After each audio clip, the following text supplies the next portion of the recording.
Hello and welcome everybody to the 10th episode of Tech Life Skills with Tanmay. I hope you're all doing well, hope your families are doing fine. Now, just like how it's important for us to protect physical objects, physically, it's also very important that we protect our compute, and it's very important that we protect our data virtually. And I must say that up until a couple of years ago, I didn't really know as much about the world of cybersecurity and system administration in general as I do today. And it really quite shocked me as to how many resources we divest into securing the world of technology.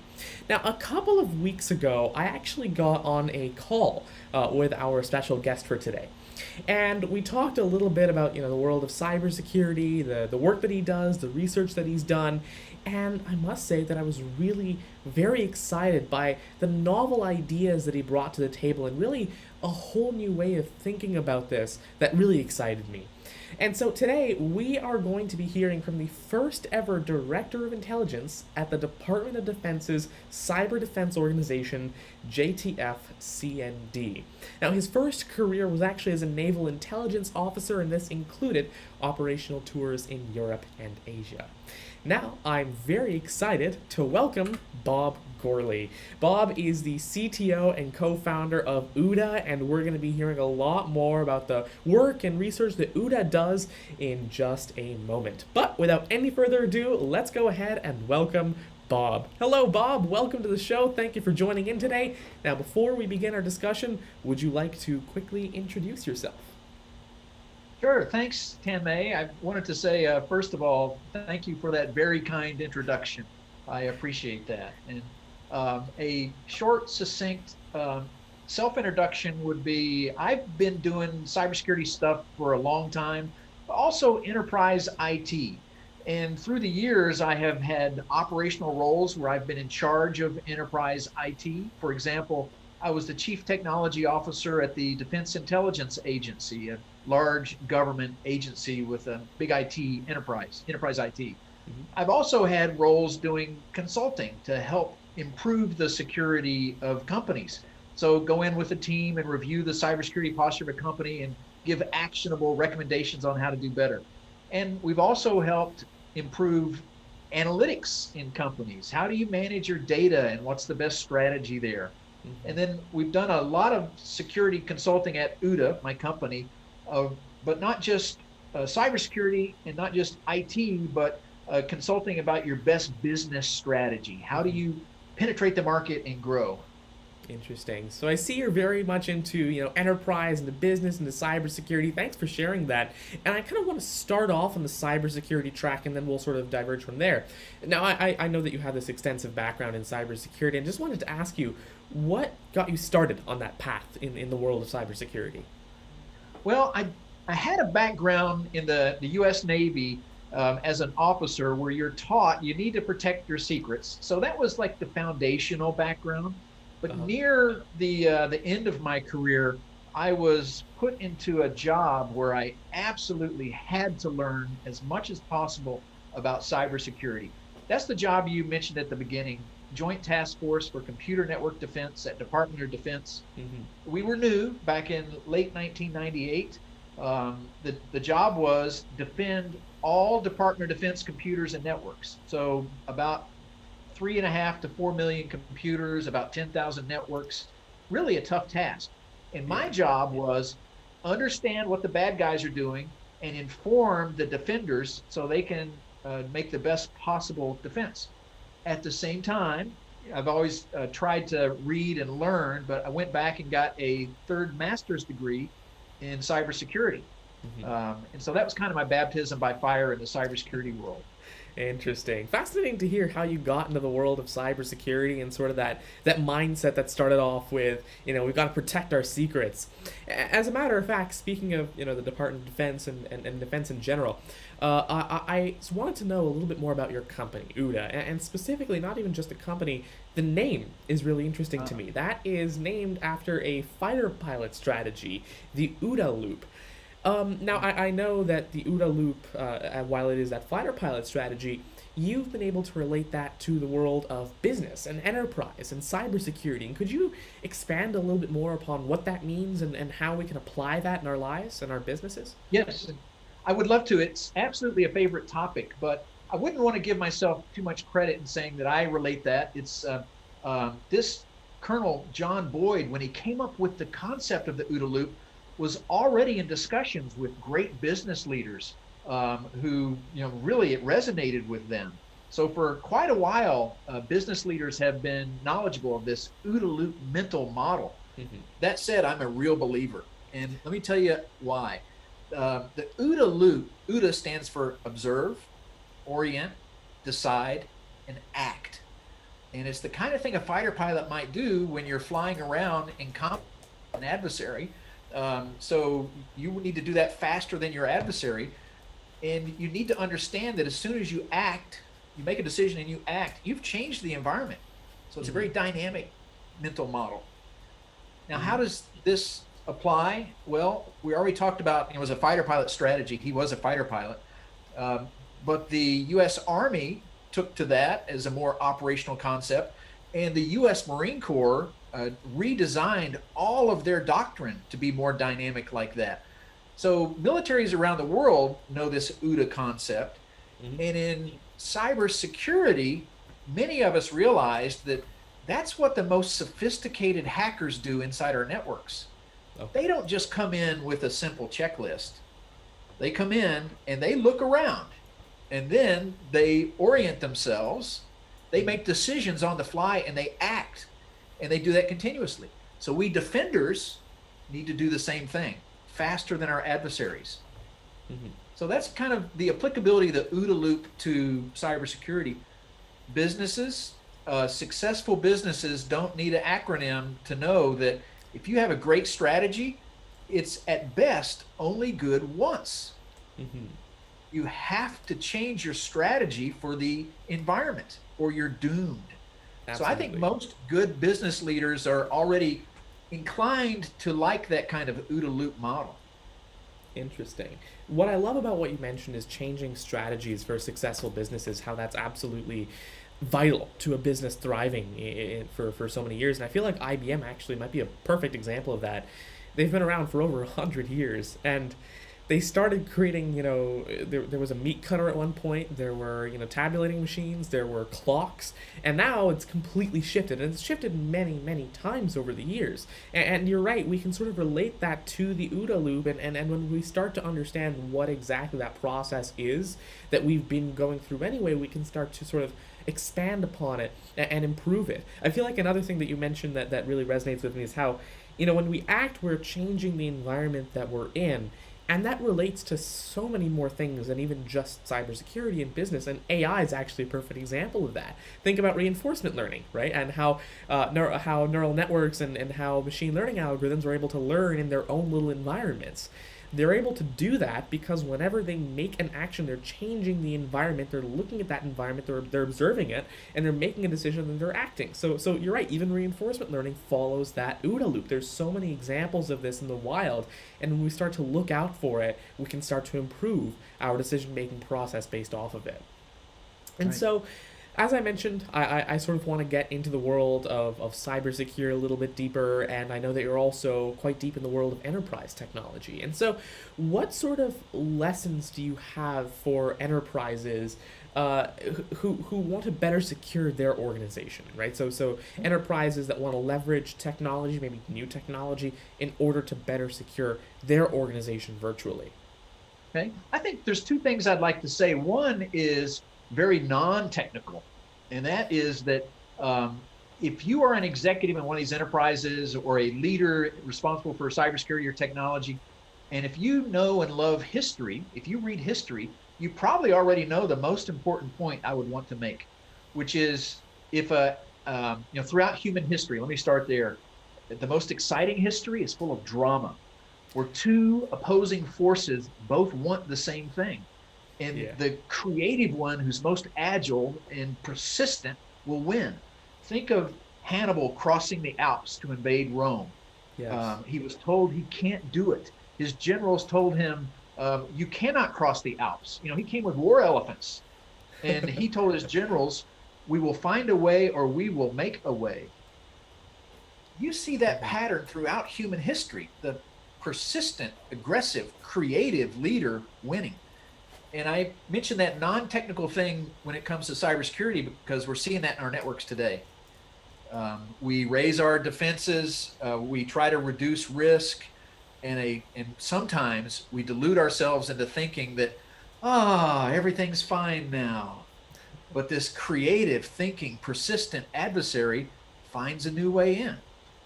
That's the non-technical piece I wanted to talk about. The technical piece is, go ahead. No, you can go ahead. I was going to bring you to the technical. The technical piece is engineering really matters. A well-designed, well-engineered system does not have to be expensive.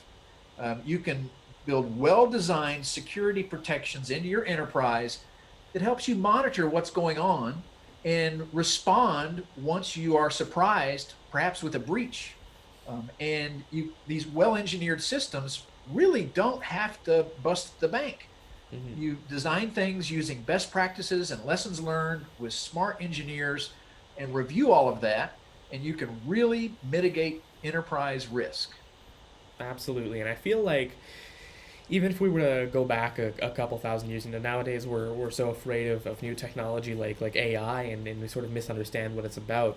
A couple thousand years ago, we were afraid of written language, right? Socrates was thinking, written language would make people less intelligent. But now, if we take a look at the importance of written language and natural language in general, I feel like that really applies to cybersecurity and exactly what you mentioned. When we follow best practices, when we follow the lessons that we've learned, we can avoid making the same mistakes that other people have already made for us. And so I feel like that's really important. And you also mentioned that really good cybersecurity solutions, if you're learning from the mistakes that people have already made, they don't need to break the bank, right? And so that sort of brings me to the world of small businesses. Enterprises have vast oceans of resources to call upon and invent new ways of securing their technology that they invent. But what about small businesses? Are the same lessons relevant for small businesses, and sort of what's the difference between securing technology for a large enterprise versus a small business? This is a great question. And first I want to say that fundamental piece I mentioned from history applies everywhere. There will always be adversaries trying to get an advantage and trying to steal, including trying to steal from small businesses, and that's bad news. So that piece applies everywhere. But the technology, you're hitting on a key point here. If you have a small to mid-sized business, you might just barely be profitable. And do you want to take all of that profit and instead of buying something for your employees, or or taking a 2-week vacation, or having good health care for your family, you need to spend that on cybersecurity? That's not good. So there are things you can do to mitigate risk for small businesses that are not going to break the bank. Where do you get those things? There's a lot of resources. Let me mention a favorite one, the Global Cyber Alliance. This is a nonprofit organization of very smart cybersecurity practitioners who continually revisit best practices, and they provide clear, easy to understand guidelines for small businesses and mid-sized and large businesses too, but really good for small businesses on how to protect their stuff. Now, let me get a little more technical for just a minute. If you are a technologist, any of you listening, you already know, I'm sure, about DNS, the domain name system. So the domain name system is something that we really don't have to pay attention to when it's working well. And most small businesses or people at home may have just ordered an internet connection, and then the DNS automatically configures itself. No human needs to look at it. It just works. And that's the beauty of the internet. But if you configure it differently, you can actually improve your security dramatically for no additional cost.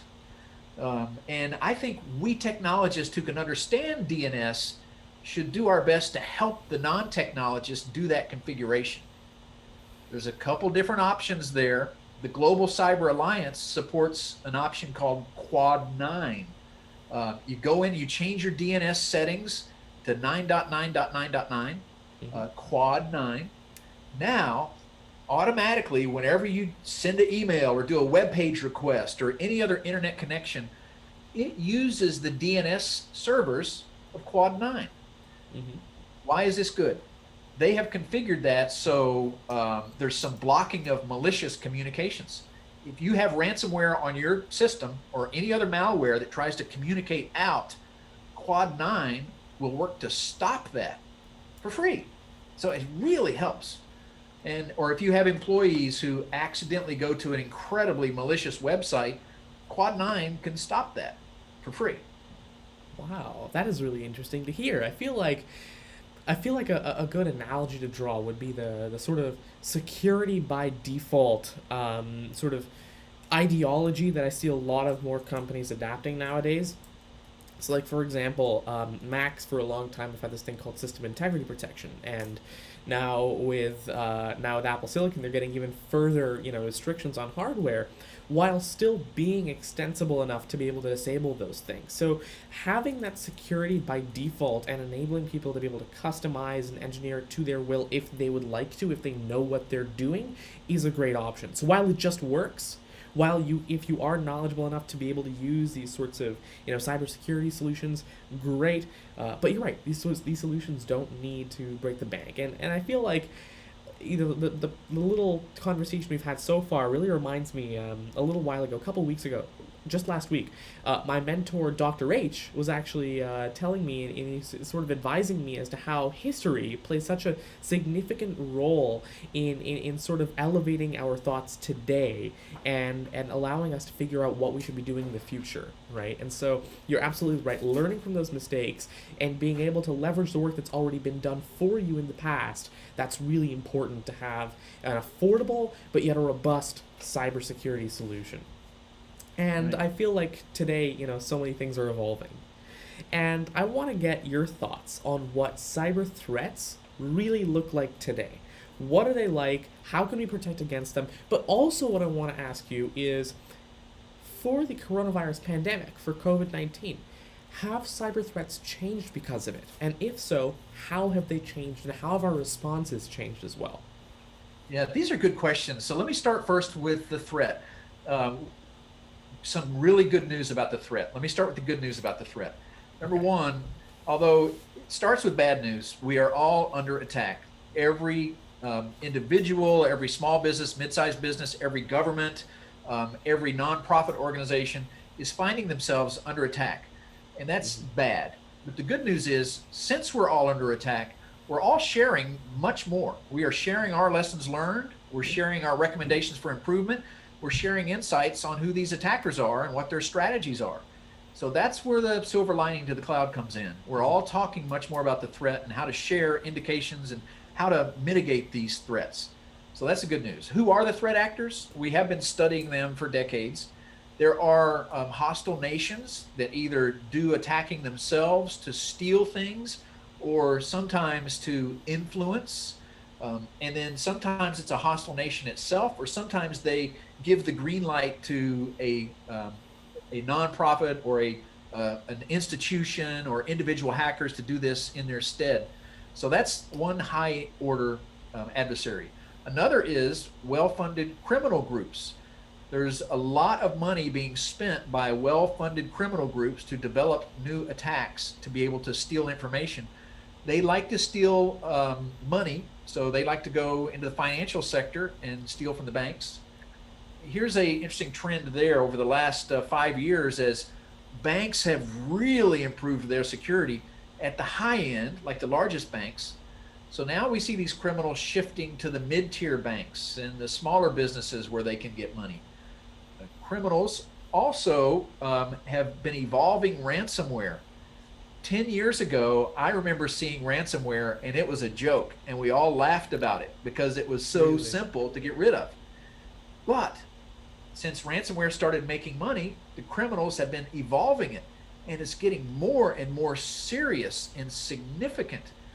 There have been countries, specifically Russia and North Korea predominantly, although others do it too, who have used ransomware in their attacks. So this is a very serious tool. And ransomware right now in the US is targeting a lot of cities because bad guys have realized that if you take away the citizen services of a city, the citizens will get so mad, so that city might pay up. So ransomware is a huge threat in cities. Now, these are all high-end kind of threats. At the lower end, there's also individuals, miscreants who might be doing something bad that they shouldn't be. They can also cause a lot of damage. But usually the most damage is caused by organizations that are well-resourced and can conduct these attacks. Back to the good news, if you are in an organization, you can be studied and professionals can learn about your tactics and techniques and how to mitigate them. That's a short version of the threat. Now about COVID. Let me tell you, I find myself, I'm an optimist, and you have to be in cybersecurity, I think, because if you're a pessimist in cybersecurity, there's so much gloom and doom, you just really get depressed. Well, so when COVID came out, it's a horrible pandemic, we knew it was coming. Most of the world had woken up by early March when the World Health Organization declared it a pandemic. The hopeful side of me thought, okay, although criminals will always be criminals, I know they will be attacking, maybe they're going to take a little break. They didn't. They ramped up their attacks. They're even attacking the good guys trying to save humanity. The people trying to create viruses are under attack from cyber criminals. So to me, they have really shown their hand. They are malicious, malignant, bad, because they don't care. They only care about money, and if people die, they just don't care. So that was kind of what COVID underscored for me when it comes to cyber criminals. Interesting. I would also say there's another element of this. COVID has also woken up the world to the importance of the biological sciences. There's the importance of studying medicines, pharmaceuticals, the importance of studying treatments, studying vaccines, the human genome and genetics. All of this is now kicking off what's probably going to be a decade of biotech. This will be the biotech decade, don't you think? And so to me, that has implications for cybersecurity also. We, the cybersecurity community, need to really ramp up our protections of biotech. We don't want bad guys messing with our biotech or giving us the wrong conclusions or stealing intellectual property or interfering with research and development. We need to protect this. It's interesting to see how the coronavirus pandemic has, in a way, simultaneously shown the best of humanity and how we can come together to solve problems, but at the same time, the worst of humanity, in the sense that, there's really good things like folding at home and how literally millions of people are coming together to donate computing power to work towards solving this problem. And then we've got the hundreds of thousands of people that are, bad actors in this situation that, despite the pandemic, despite these issues, are still ramping up their efforts to try and earn money off of cyber vulnerabilities, which really just goes to show the importance of having, as you mentioned, this resilient cybersecurity architecture, because it doesn't need to be expensive. It's something that is affordable, it's something that's accessible, it just requires that knowledge and being able to learn from the mistakes that others have made. Thank you for sharing that. So now my question is that we know what cyber threats look like today, and we've seen them evolve in front of our eyes during this pandemic. What do you think the future looks like for these cyber threats? What will cyber threats themselves look like in the future? I do have actually a question from a live stream that I want to put in here really quickly. This question comes from Tassim. He's asking, can AI be used on the basis of cybersecurity to reduce cyber crimes? We'll get to that in a moment, but what I want to ask you currently is not just using AI to reduce or to help cybersecurity experts, but will the bad actors also be using technology like AI in the future to create more intelligent or more sophisticated threats? Yeah, I think I would like to address three questions instead of those two, because I think I would like to expand on it just a little bit. Definitely. One is, can we defenders better use AI? And yes, we can. There's been a lot of innovation funded by signature files to say, here's what malicious code looks like. Well, using AI, you can look for behaviors that are malicious and then either do an alert or stop the behavior. So that's an example of application of machine learning to defense. There's a lot of others. Machine learning going through traffic that has been, anomalous or looks strange. Humans can no longer review all of the anomalous traffic. Mhm. So you need to do more than just basic statistics. Let's apply machine learning and AI to this and try to figure out what the bad guys are doing and what the right response should be. So those are examples of AI for defense. Let's talk AI for attack. Um, Malicious actors can also use AI, and they can do that a lot of ways. One is using AI to devise software that will get through our antivirus defenses. Mhm. Another is use machine learning tools to put something on your machine to go and search for private information. Right now, there are tools that the bad guy will get onto a machine and it searches for like a bank account number or a full name or Mhm. an address, and then moves that back to their server. By using machine learning, you can improve that and do it much faster. And the bad guys are using techniques like that. Mhm. Let me talk about this third piece that I wanted to mention. When it comes to AI, we need, in the first case, to use AI to improve our security. In the second case, we need to be aware that bad guys are using AI themselves. Mhm. The third thing I want to talk about is how do we protect our own AI? All of us have been, all of us in the tech community have been tracking the issues with artificial intelligence. There's many. One is drift. So algorithms that are written that can change themselves, like most machine learning and definitely deep learning, change themselves over time. Mhm. What happens if they stop performing in the way that you want them to? Can they Mhm. corrupt themselves and give you the wrong conclusion? Now, another related problem is explainability. How do you know what this AI is doing? And if it has drifted away, how would you know that if it's not explainable? And then Mhm. what happens if it's an adversary that corrupts this in some way? Maybe they corrupt some training data and you don't know it, but they have trained your algorithms wrong. Or maybe they get in and change the algorithms themselves to give you the wrong conclusion. Mhm. So those are a couple ways that AI goes wrong. Other times, of course, we've seen too frequently that our own biases get programmed into AI. Mhm. Sometimes, I believe, always I should say, unintentionally, because developers are good and they're not intentionally making these things to be biased, but Mhm. they end up being biased.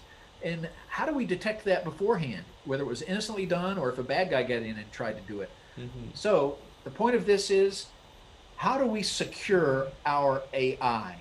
And that is a emerging field when it comes to cybersecurity.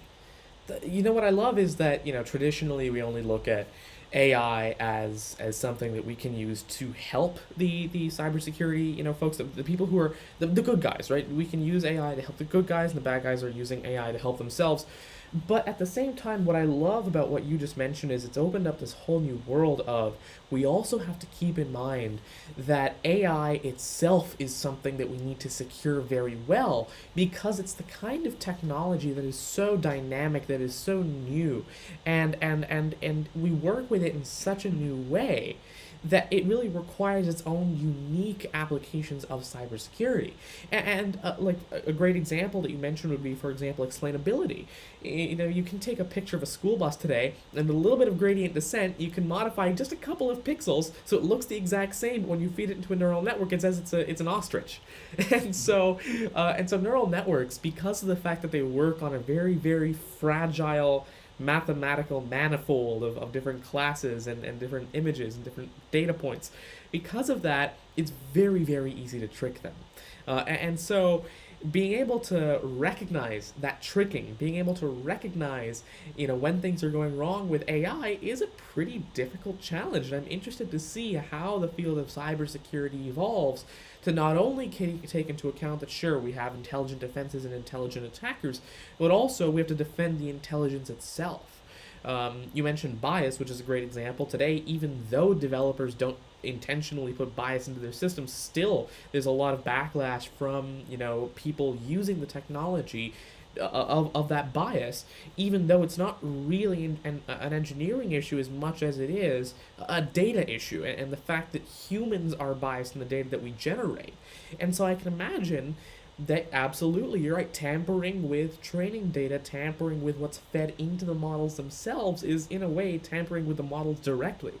And so, I feel like maybe we could equate this to the thousand times more advanced version of SQL injection, right? So it's like you're not directly modifying that model, but by changing what's fed into it, you are in a sense changing the behavior of the model itself. So there's so many different challenges to solve, and there's a lot of really interesting stuff. As a matter of fact, I covered this in the first episode of Tech Life Skills with Tanmay and the first episode of Tech Time with Tanmay, which I will link to in the description below as well. Now, I do want to take a little bit of a break. We've been talking quite a bit about the world of cybersecurity, and I want to get into enterprise technology as well. But first, I want to take a break. Let's stop talking about some serious stuff, and let's talk about something a little fun for a minute. And I know that you're a big fan of being able to take lessons that we learn from science fiction and actually apply them in the real world. Would you like to share some of those lessons that you've learned and how you're applying them in your field? Yes. Now, first of all, I am a fan of sci-fi, so thanks. I enjoy watching a good sci-fi movie.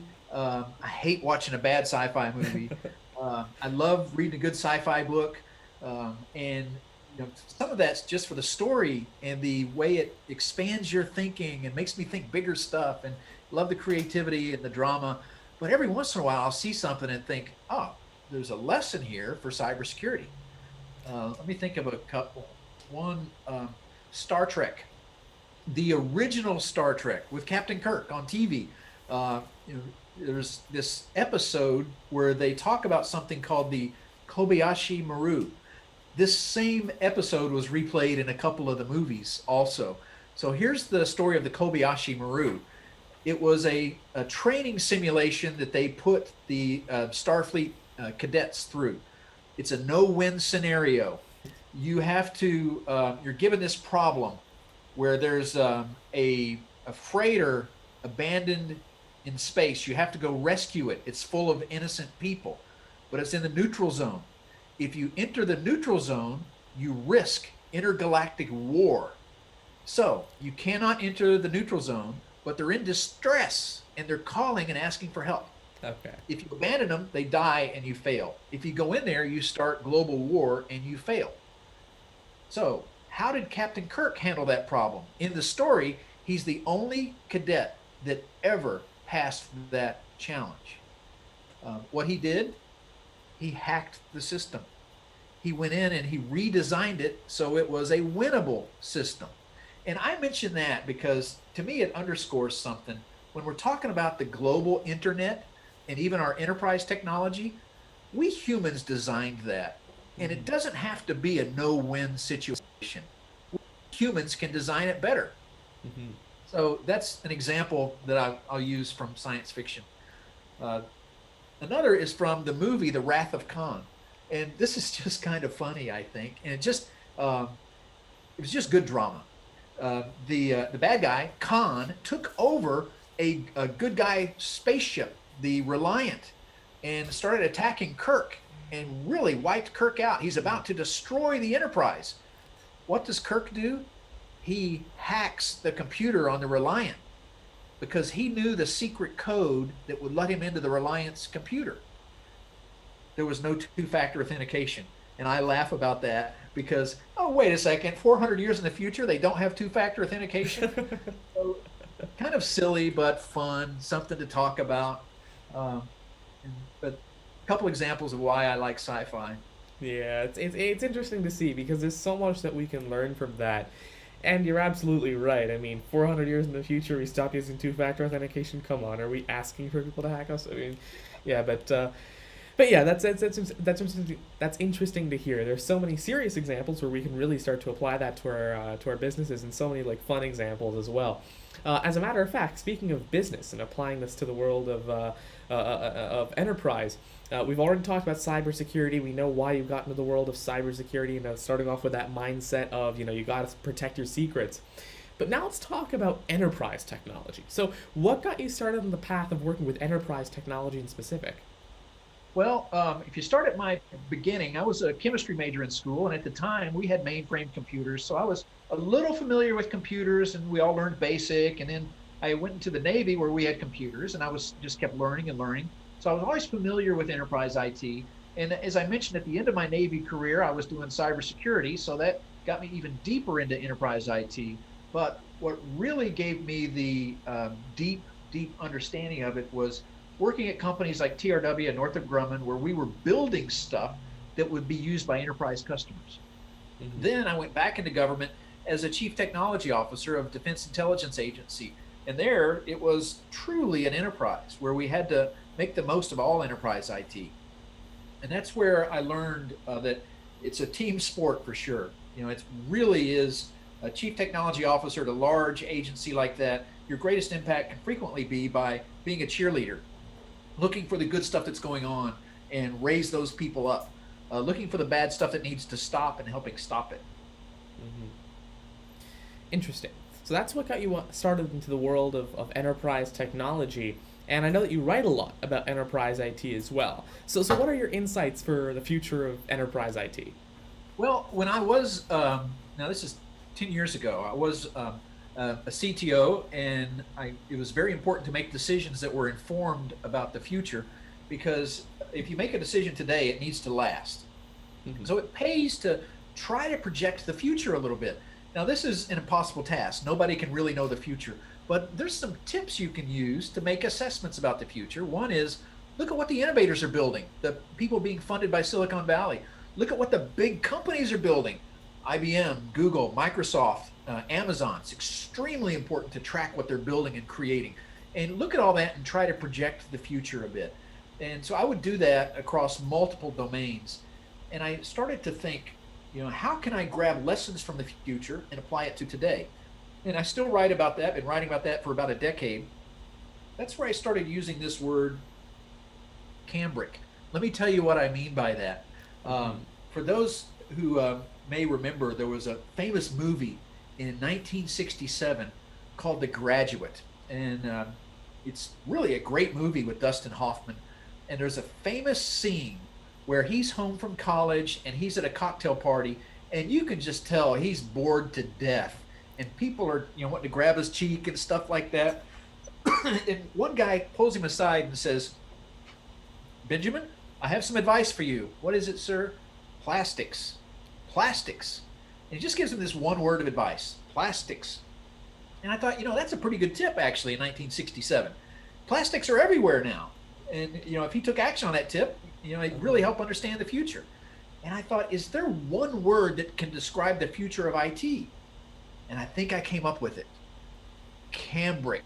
Mm-hmm. CAMBRIC is the word that describes the future of IT. Now, cambric is a name for a finely woven fabric, but that's not what I mean here. It's a mnemonic. It's really just a way to remember each of many different categories. Cambric stands for cloud computing, artificial intelligence, mm-hmm. mobility, big data, robotics, Internet of Things, and cybersecurity.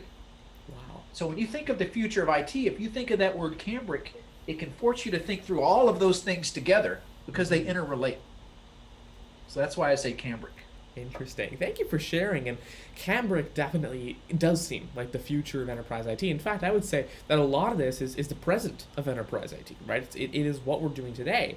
And it's only by continuing to expand the individual fields that you've mentioned within CAMBRIC and being able to sort of intertwine them with each other and sort of cross-pollinate that innovation, that's what's going to lead to the future of enterprise IT. Now, I do know that you work a lot with enterprise IT. In fact, you have a YouTube channel as well. Would you like to share your what you do on your YouTube channel? Yes, we do have a YouTube channel. It's at OODA Loop. Mm-hmm. We call it the OODA Cast, but it's at youtube.com/OODA Loop. Mm-hmm. And what we do, my partner Matt DeVoe and I interview thought leaders in technology and business and extract lessons learned that we can use to drive our decisions today. And would love for you to check that out. OODA Loop, we do interviews and try to ask people, what do I need to know about the future of enterprise IT?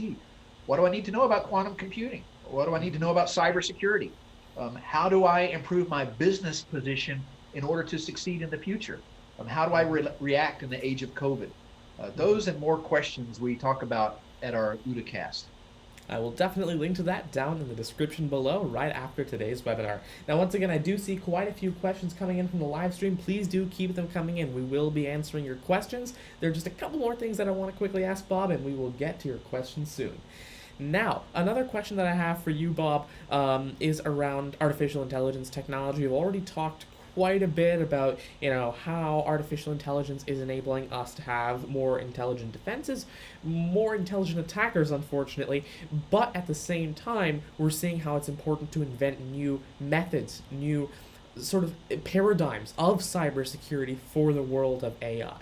And this is becoming increasingly important as we use AI to make more, life-changing decisions, more, life-threatening decisions in some ways. We've got like self-driving cars. How can we make sure they're secure? All these sorts of things. Even cars today without, the self-driving capability can easily be hacked remotely.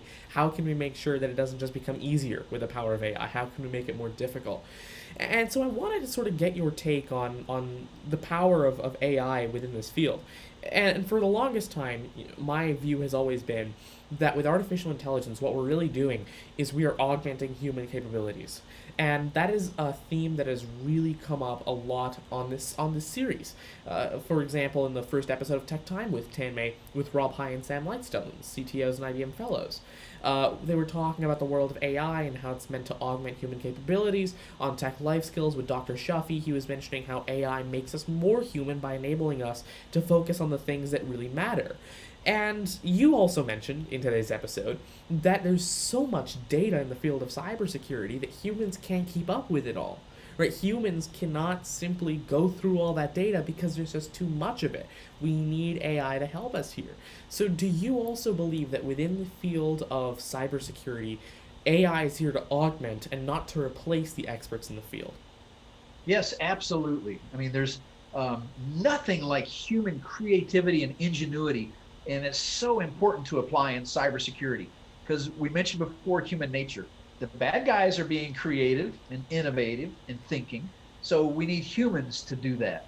So let's build systems where our technology does what it's best at, the correlating and using machine learning and going through all of these reams of data and fusing, visualizing, and let the humans do what the humans do best, that thinking and creativity and asking questions like, what's next? And what does this mean? And so when we build a system where the humans do what they do best and the machines do what they do best, we can really improve cybersecurity. I think the same is true of improving overall IT functionality. I would say the same thing about the analytics effort at an enterprise, for example. Let's enable humans to do what they do best and have the systems do what the systems do best. Absolutely, specializing in a way, enabling humans to really focus on what they do well, enabling computers to really do what they do well, so that we have an overall more efficient system. I totally agree with you there. And I love what you mentioned around humans asking questions.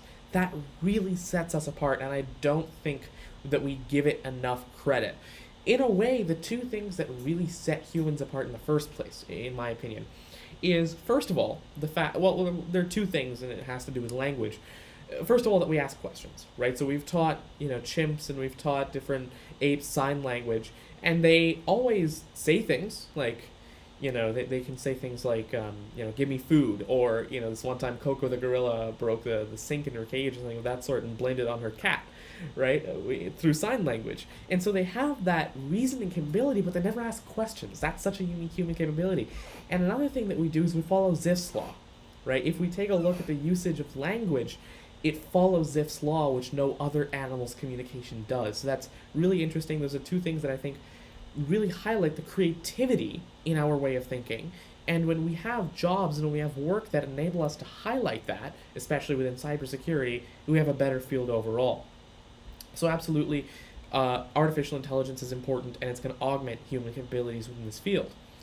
Finally, before we get to live stream questions, one more thing that I want to talk about: quantum computing. I love quantum computing. It's super fascinating. In fact, I actually was at the IBM Research Lab in, I believe, Melbourne a couple of years ago. And while I was there, I recorded a tutorial a tutorial video with one of the researchers on the IBM Q team on quantum. I'll link to that in the description below. But I want to get your thoughts, Bob, on what quantum computing means for the future of enterprise IT and what quantum computing means for the future of cybersecurity as well. Okay. Well, let me say I wrote a paper, and maybe this was in 2000. It was around then. As part of one of the security certifications I was getting from SANS. You had to write a paper, and the title of my paper way back then was "Quantum Computing versus Quantum Security," because even back then we had read about this capability called Shor's algorithm, which all experts are saying once that works on a quantum computer, it will be able to break asymmetric encryption. So we really have to architect more secure systems, because when quantum computers are here, it can break asymmetric encryption. On the other hand, you can also use quantum effects to improve security. You can create encryption keys using quantum effects, for example, that are as random as possible, making it much harder for bad guys. Or you can send encryption keys using something equivalent to a one-time pad by using quantum effects. So today I looked at my old paper, and it is absolutely out of date, but the themes are still the same. The themes are still, hey, which is going to win, quantum security or quantum computing? And the fact is, it's a dynamic there when it comes to security. We need right now to be taking steps, I believe, to protect our data from an age of quantum computing, because when China has a quantum computer that can break all asymmetric encryption, they're going to be able to read data that they're collecting today. If you are a company, you probably have data that you'll want protected 10 years from now. And so you better be taking steps right now to make sure it's quantum resistant. There are things you can do to make your capability quantum resistant. That's the good news. All right, so that's on the security side. What about the functionality side? Here's where it gets so incredibly interesting and amazing. What can you do with quantum computers? Well, sales and marketing guys will say, well, I'll be able to better target my sales and marketing. That's not the big things, I think. Sure, you'll get some benefit there. But if you look at things like health and healthcare and treatments, we absolutely will have more breakthroughs in treatments of horrible diseases because of quantum computing. And when it comes to manufacturing, it will do wonders for the economy when we're able to use quantum computing to model the physics of interactions between individual atoms to build better manufacturing processes. And that includes manufacturing chemicals, but also manufacturing structures and hardware and systems, buildings. So quantum computing is about to unleash a wave of innovation. I want to mention one other thing about that. I can say now that I have programmed a quantum computer myself, and I'm just an amateur when it comes to programming, but thanks to IBM, there's a web page where you can go and learn about quantum computing, and they will walk you through a tutorial that shows you how to program a quantum computer. Then you can save your program and you can run it and get results. And it's just wading into the possibility. But it's so exciting that individual people can already be learning how to use quantum computers. That is absolutely incredible. You're right. We usually look at technology like quantum and we think, yeah, it's so many years, it's so many years out, right? It's something that we don't need to worry about right now. But when you actually go to the IBM Cube experience and when you start using it, you realize, this technology is a lot closer than I thought it was. And that sort of realization is incredible. I mean, for example, the delay choice quantum eraser is this fascinating little experiment where you're able to demo something that looks like reverse causality. Whether or not it is, that's a whole debated topic, but it does something along the lines of reverse causality. And what's really interesting is previously it would require tens of thousands of dollars worth of optical equipment to simulate that experiment. But now you just go online to the IBM Q experience and you drag a couple of gates on a circuit, and suddenly you're using a real quantum computer and you've got all your results, right? And so this technology has a long way to evolve, right? Not just in number of qubits, not just in error, but in this thing called quantum volume. And I believe only then will we have real applicable quantum technology, but we're on track. It's something that's going to be here in the near future. Right, so thank you very much, Bob, for those insights. Now let's go ahead and take a look at some questions from the live stream. So I will go ahead and start off with a question from Akash Gupta, and he says, how are hackers evolving and improving their practices, strategies, and tech, and how are we staying ahead of them? Before you answer that, Bob, I'm going to quickly draw a parallel to the field of AI. And the field of AI, specifically, I'm going to draw a parallel to a kind of neural network architecture called a generative adversarial network, where basically the idea is, and this is behind a lot of the new generative advances in AI in general, and the idea is that instead of having, say, a neural network that generates art and then a simple mathematical function that humans write to judge that art, like the distance to some other art that's already been made, instead you have two neural networks, one of which is generating art and one of which learns its own mathematical function to determine if that art is real, created by a human, or fake, created by the neural network, and use that as the judge or the critic or the discriminator for the generator. And what's really interesting about that architecture, and the reason it's related to cybersecurity, even though it doesn't seem like it, is because in a lot of the cases, the GAN fails to work. It fails by this thing called mode collapse, because the discriminator is too good. It's easier to train the discriminator than it is to train the generator. And I'm going to sort of draw the parallel to the field of cybersecurity in the sense that even when the generator produces really, really good fakes, even when the bad actors are able to do really, really convincing and really, sort of low-level stuff, at the same time, the discriminator kind of has the, for lack of a better word, easier job, in the sense that the discriminator has a leg up. It has an advantage, right, of being able to see the whole situation, see the whole environment. And so I would say that even if we were to draw a parallel to the field of AI, there's quite a bit that we can learn. But now I want to hand it over to you, Bob. What are the actual ways? This was just an analogy to the world of AI and how I think we're staying ahead. But how are the real ways? And also, do you think that analogy makes sense for Akash's question? Yeah, I think that is a very good analogy. Although, would you please repeat his question? I want to make sure that I'm answering that Definitely. as well as. He asks, how are hackers evolving and improving their practices, strategies, and tech, and how are we staying ahead of them?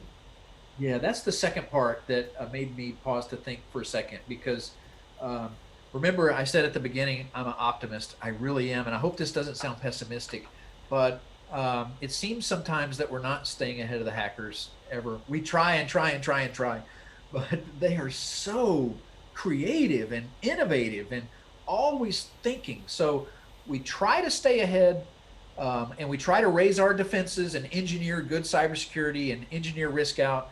But we need to have the approach and attitude that says they're going to surprise us. And when they do, we will have a good response. Mm-hmm. We will defend our systems or find them quicker and reduce the risk. So we have seen adversaries evolve their technology for decades now, rapidly. And here's two things. One, bad guys are sharing now in their forums and their venues.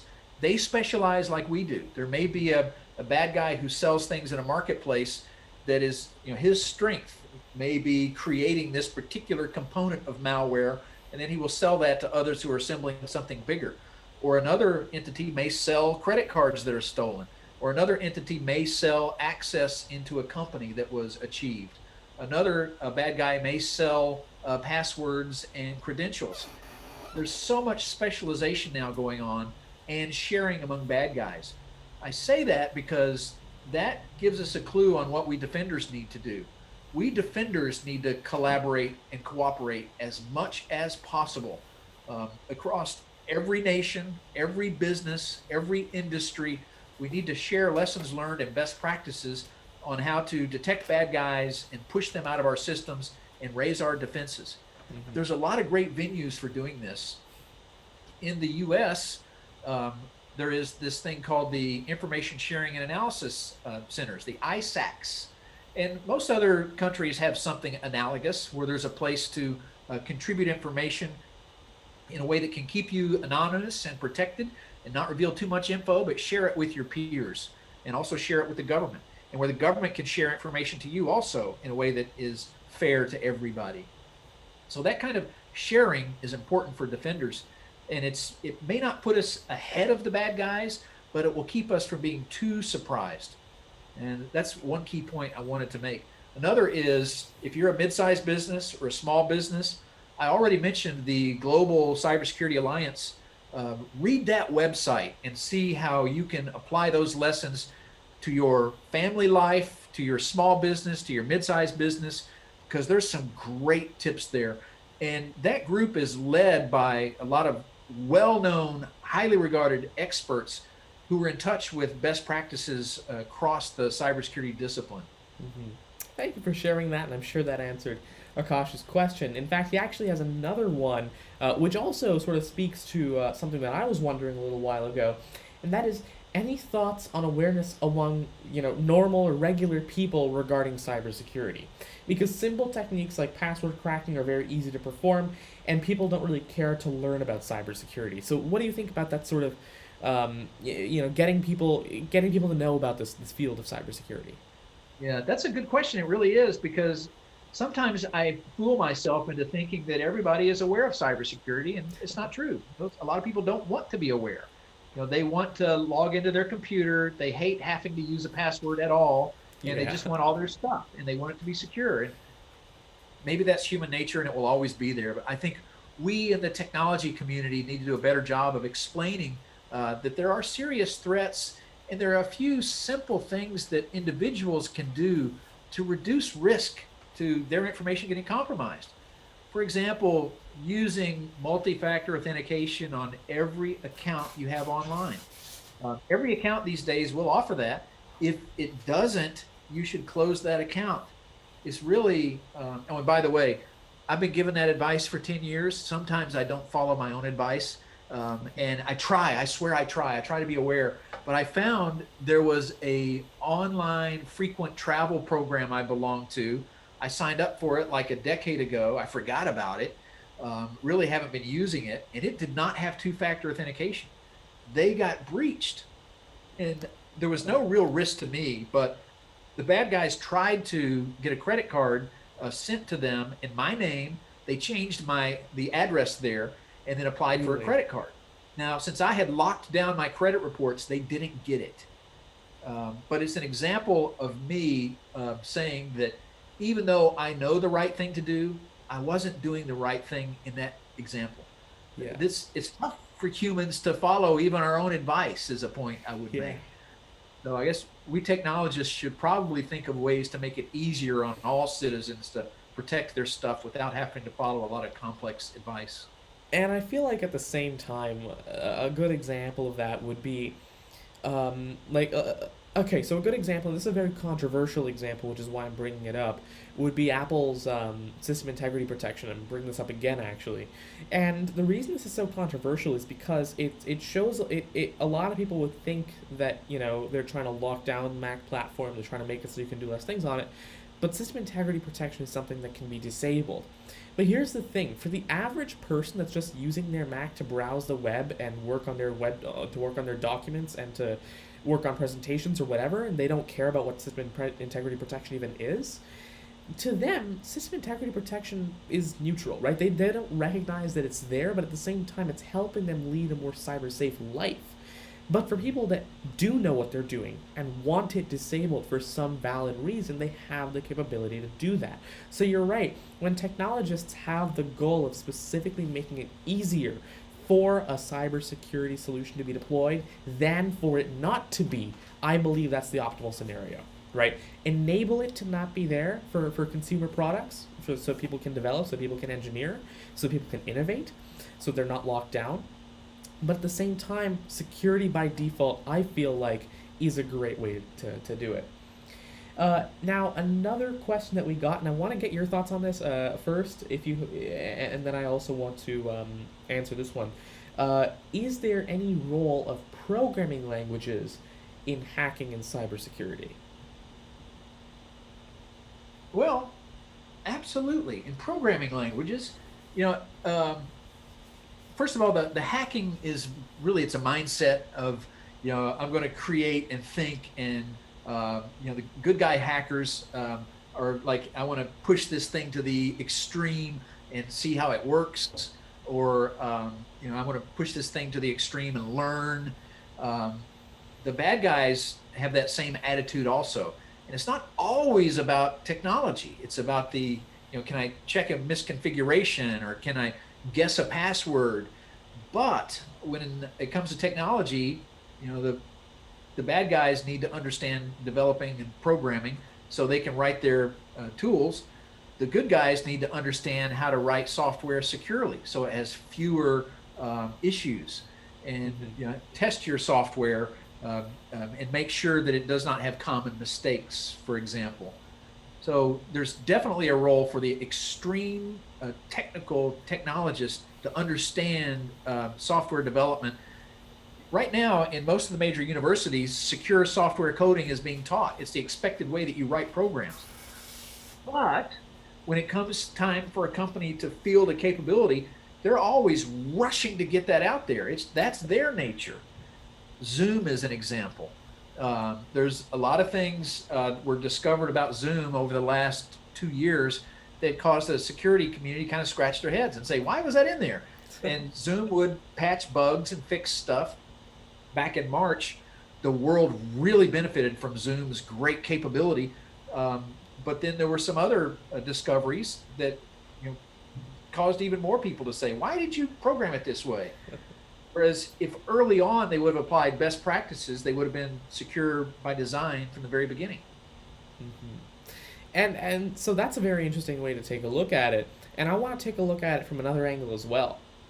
And I feel like, so in quite a few episodes, we've talked about the importance of programming languages for AI, right? So like, for example, why do projects like Swift or TensorFlow exist? It's because machine learning models are important, first of all. Like we're using them everywhere. The Apple Watch can now detect when you're washing your hands using machine learning and make sure you're washing them for 20 seconds. So we're using it everywhere, right? From the smallest of things to the biggest of things. But these models are more frequently becoming less just mathematical models and more actual programs with machine learning fused into them. And because of that, it's important to have the right tools like Swift or TensorFlow that enable you to write efficient code that runs fast in a very quick way, but at the same time, being able to write code that makes sense, unlike TensorFlow graphs. But now if we bring that over to the world of cybersecurity, I feel like the key word would be surface area. Surface area in the sense that the larger the surface area is of your software, the more you have to protect, and the easier it is for something to slip away unnoticed, and for a bad actor to be able to leverage that vulnerability.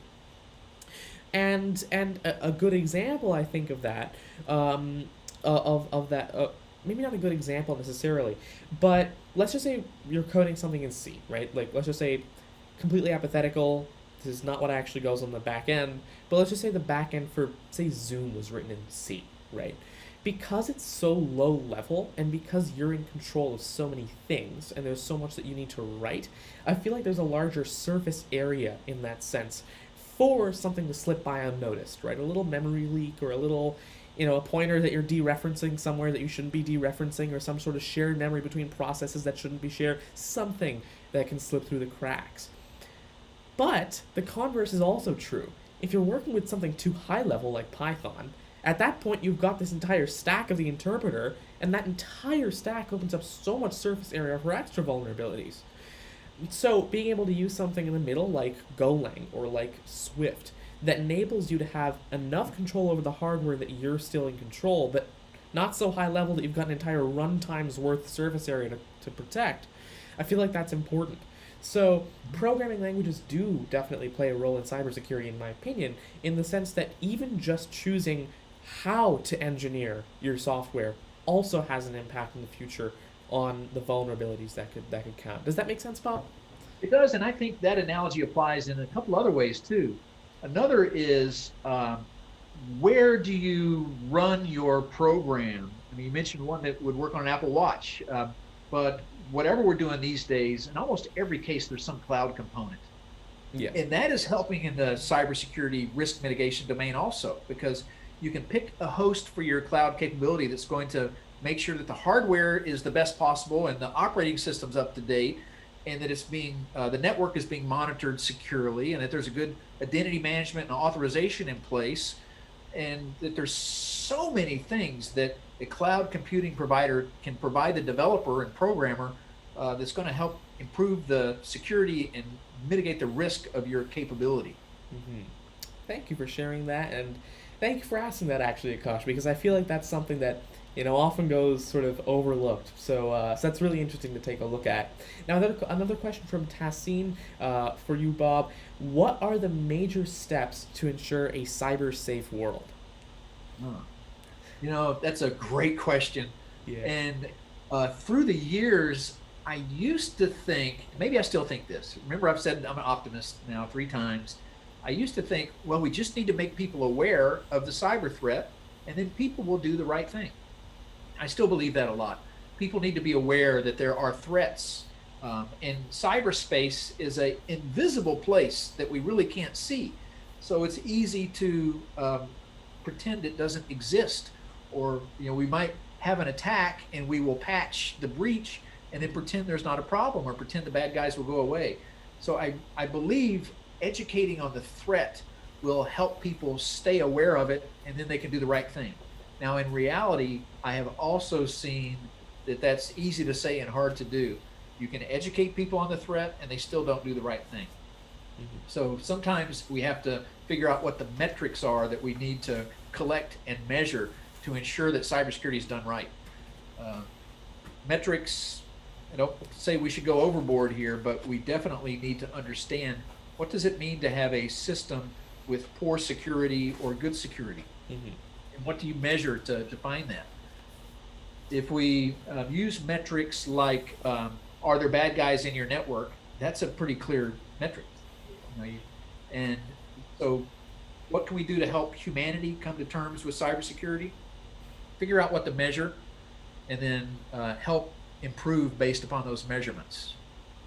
Wonderful, wonderful. Another question, actually, that I believe we get from Lavi, and Lavi's asking, are we, this isn't exactly how it was worded, but I'm sort of paraphrasing, and this is what it means.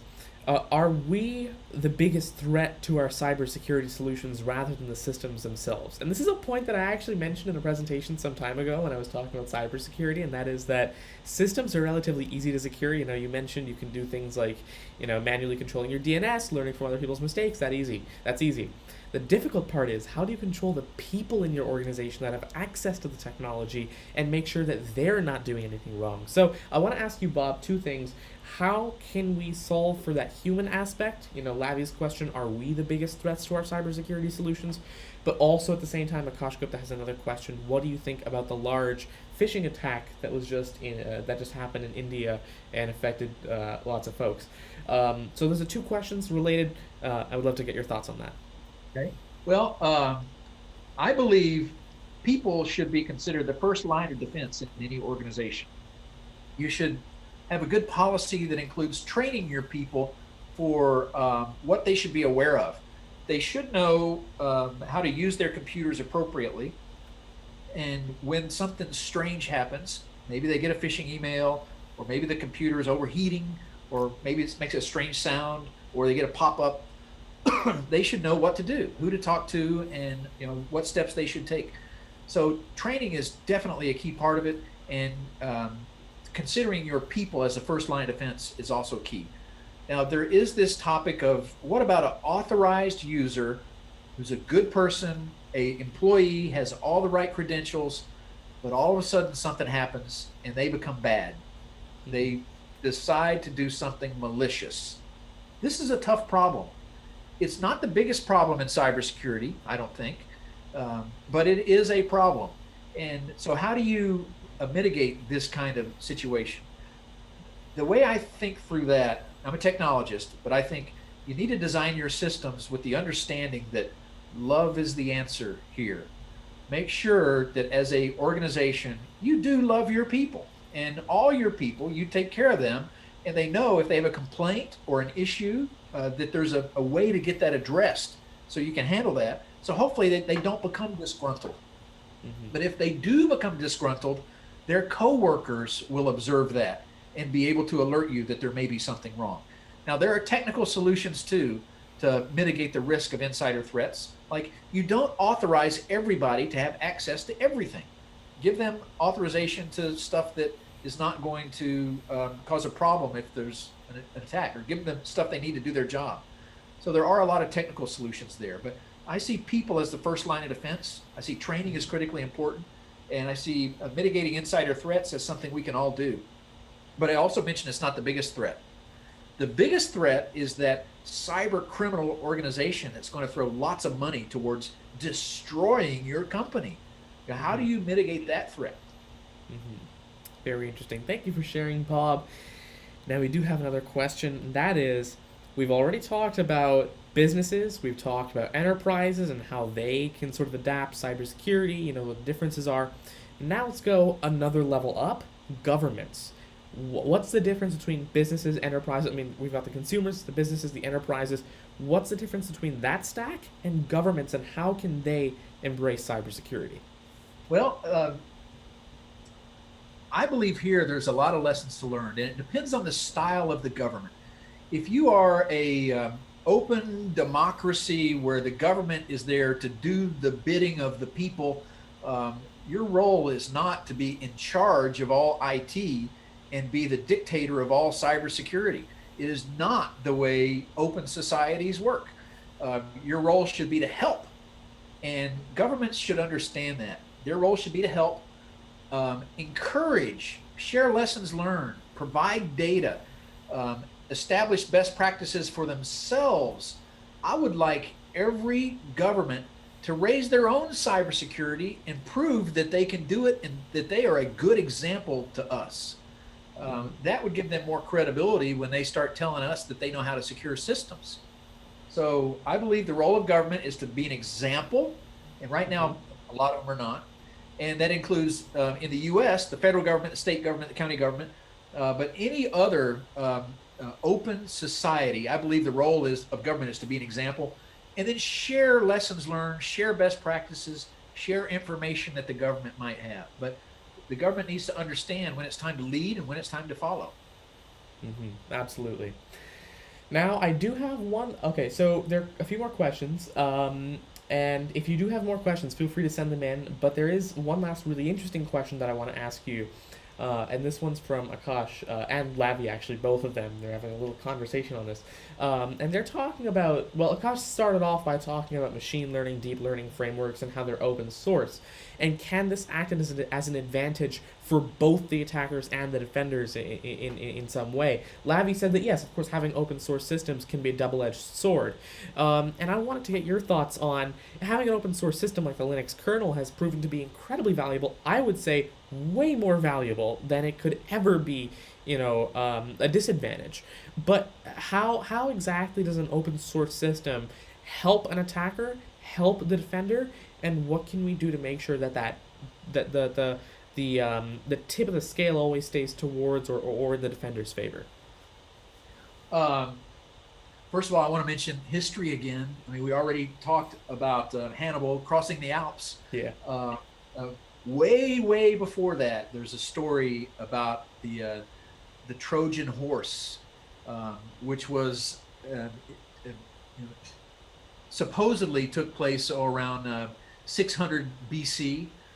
It was a Greek army was trying to invade the city of Troy. For 10 years, they couldn't get in, so they created this fake. They created a wooden horse, left it as an idol to be rolled into the city. They hid people inside that horse. They came into the city of Troy at night. The guys got out of the horse and they opened the doors, and the army rushes in, and the war's over. And that's the famous story of the Trojan horse. Well, when we talk about open source software, open source hardware, open designs, I like to talk about that Trojan horse story, because imagine if the Greeks built that horse not out of wood, but out of see-through glass. Well, you'd see there's bad guys in there, and I'm not going to roll that into my city. So for me, open approaches, open architectures, open hardware design, open source software means that we good guys can look at it and see if there's anything bad in there. And so overall, I think that really contributes to cybersecurity. Absolutely. So while open source technology is that double-edged sword, it provides that glass that while it could definitely be advantageous for bad actors to look into it and actually take a look and find vulnerabilities more easily, at the same time, it is even more valuable for the defenders because then we can actually take a look at those vulnerabilities. We can know that they exist. We can collaborate with each other and it's sort of enabling a better experience for everybody in that sense. Now, I do have one last question, and that is, how can educational institutions emphasize more on cybersecurity? Another great question. I like that. I wish that educational institutions were continuing to do more. And I would like to see at least a little bit of cybersecurity addressed even for the youngest of people. Right when we start giving our youth lessons about technology, we should start telling them about, you have information that you might want to keep private for the rest of your life, and then keep building on that throughout the education of all. And then advanced education in academia should dive much deeper. I believe by the time someone leaves a four-year institution, they should understand about the nature of cybersecurity and how to protect themselves, their home, their family, how to contribute to security at work. And if done right, I think this doesn't take much time or energy. It just takes attention to detail. And now in the computer science disciplines and the other hard engineering disciplines, there, I think it requires even more serious study. We do not want to teach things that impede innovation. I really believe in creativity and innovation, and that's important. But we should teach everybody that adherence to best practices is easy and does not impede innovation and can help make it harder on bad guys. Absolutely. I feel like really everything about technology is about finding that balance where there's enough regulation, enough, pushing people in the right direction, that they're doing the right things, but at the same time, not so much that we're stifling innovation. Finding that balance is always the key. And you're absolutely right. We should be getting people into the world of cybersecurity as soon as we possibly can. In fact, one of my favorite examples, really, of why this is important, and I actually just pulled up the email, is I got an email this one time from a company called Metropolitan Model Management. And she reached out to me saying that, hey, we liked your profile picture on LinkedIn, and we want to put it on a Coca-Cola billboard in Los Angeles. And we're going to pay you $600,999. Nice. It shouldn't really take a rocket scientist to figure out that's spam or this is not the kind of email you want to reply to. It came from a Yandex email account. I was BCC'd on the email, and Metropolitan Model Management isn't a real company. But the thing is, a lot of folks, surprisingly, would not recognize those red flags. In fact, Microsoft did a study and found out that these different emails that you get, the famous, I'm a Nigerian prince and I would like to, give you X amount of money, whatever, these famous examples, they actually try to be as unbelievable as possible so that only the people who genuinely were fooled by that email would ever respond to them, so they don't waste their time responding to people who might figure it out later down the line.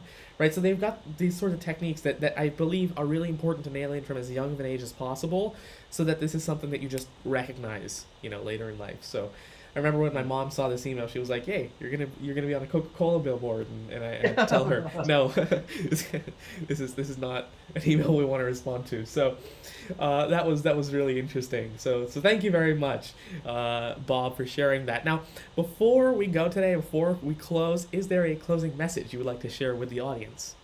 I think the closing message is, I mentioned a couple times human nature and history, and I think if you are a technologist watching this, I hope you are deep into the tech, because we need technologists to really know how technology works and how to make it deliver. But I also hope you save a few cycles for studying history, the great dramas that have been written about humanity. Study the good and the bad, and think about lessons today. So that would be my closing message, because one thing history makes clear is human beings are very slow to change, and Mhm. reading history can help us technologies build systems, I think, that are more functional and more secure. Thank you very much, Bob. I really appreciate your words. This is really valuable discussion. I'm sure the audience loved it just as much as I have. What you mentioned about humans being slow to change, as you just mentioned, that's totally right. Humans, it's not just that they're slow. We're afraid of change, right? That's natural. That's just something that happens because we have these self-preservation instincts. We are, at the end of the day, animals. We're primates, no matter how complex we make ourselves to be. I love what you mentioned around OODA, and we're gonna repeat that: observe, orient, decide, act. We're all doing that every day, and when we start realizing that this is what we're doing, we can improve, we can optimize. But it takes that realization. And so once again, thank you very much. It was an honor to have you on the show. Now, once again, everybody, I would also like to say a huge thank you to everyone joining the live stream.